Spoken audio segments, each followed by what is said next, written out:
മറ്റൊരു പ്രധാനപ്പെട്ട വാർത്ത ഇപ്പോൾ വരികയാണ്. നമ്മളെല്ലാവരും കേരളം ഒന്നടങ്കം കാത്തിരുന്ന ഒരു മോചനം ഉണ്ടായിരുന്നു.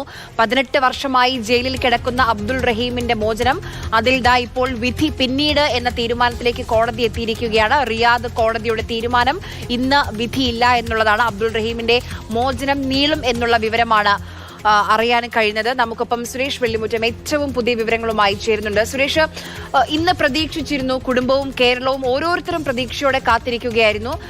കഴിഞ്ഞ തവണയും നവംബറിൽ പരിഗണിച്ചപ്പോഴും അപ്രതീക്ഷിതമായാണ് മാറ്റിവെച്ചത്. ഇന്ന് എന്തെങ്കിലും പറഞ്ഞോ കോടതി?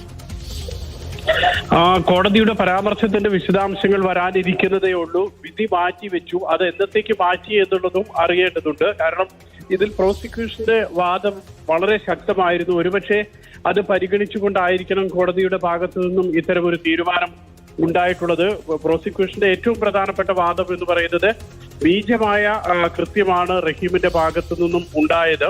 ശാരീരിക വൈകല്യമുള്ള ബാലനെ കൊലപ്പെടുത്തി, കൊലപ്പെടുത്തി എന്നുള്ളത് തന്നെയാണ് പ്രോസിക്യൂഷന്റെ വാദം. അതിനുശേഷം അത് മറച്ചുവെച്ചു, തെളിവ് നശിപ്പിച്ചു. അതുകൊണ്ട് തന്നെ കടുത്ത ശിക്ഷ നൽകണം എന്നുള്ളതാണ് പ്രോസിക്യൂഷന്റെ ഭാഗത്തു നിന്നുണ്ടായിരുന്ന വാദം. ഒരുപക്ഷെ ആ വാദം കൂടുതൽ ഇന്ന് പ്രസ് ചെയ്തിട്ടുണ്ടാകും. അതിന്റെ ഭാഗമായിട്ടായിരിക്കും വിധി പറയുന്നത് മാറ്റിവെച്ചിട്ടുള്ളത്. അതേസമയം റഹീമിന്റെ ഭാഗത്തു നിന്നും അഭിഭാഷകനും അതോടൊപ്പം തന്നെ പവർ ഓഫ് അറ്റോർണിയും എംബസി പ്രതിനിധിയുമാണ് കോടതിയിൽ ഉണ്ടായിരുന്നത്. അവരുടെ ഏറ്റവും പ്രധാനപ്പെട്ട വാദം ഈ കുടുംബവുമായി റഹീമിന് ഒരു വിധത്തിലുള്ള വ്യക്തിപരമായിട്ടുള്ള ഏതെങ്കിലും വിധത്തിലുള്ള ഒരു തരത്തിലുള്ള വിദ്വേഷവുമില്ല. മാത്രമല്ല, റഹീം സൗദി അറേബ്യയിൽ എത്തിയിട്ട് 1 മാസം തികഞ്ഞിട്ടില്ല. ഈ ബാലനെ കൊലപ്പെടുത്തുക എന്നുള്ള ലക്ഷ്യത്തോടു കൂടി പ്രവർത്തിച്ചിട്ടില്ല. ഇതൊക്കെയായിരുന്നു അവരുടെ വാദം. കോടതി എന്തുകൊണ്ട് ഇന്ന് ഇപ്പോൾ നമ്മൾ സ്വാഭാവികമായും അനുകൂലമായ ഒരു വിധി, അതായത് അബ്ദുൾ റഹീമിന്റെ മോചനം നമ്മൾ ഈ നിമിഷം പ്രതീക്ഷിച്ചിരുന്നതാണ്. കോടതിയിൽ നിന്നുള്ള ആ ഉത്തരവിന്റെ കൂടുതൽ വിവരങ്ങൾ വരേണ്ടതുണ്ട്.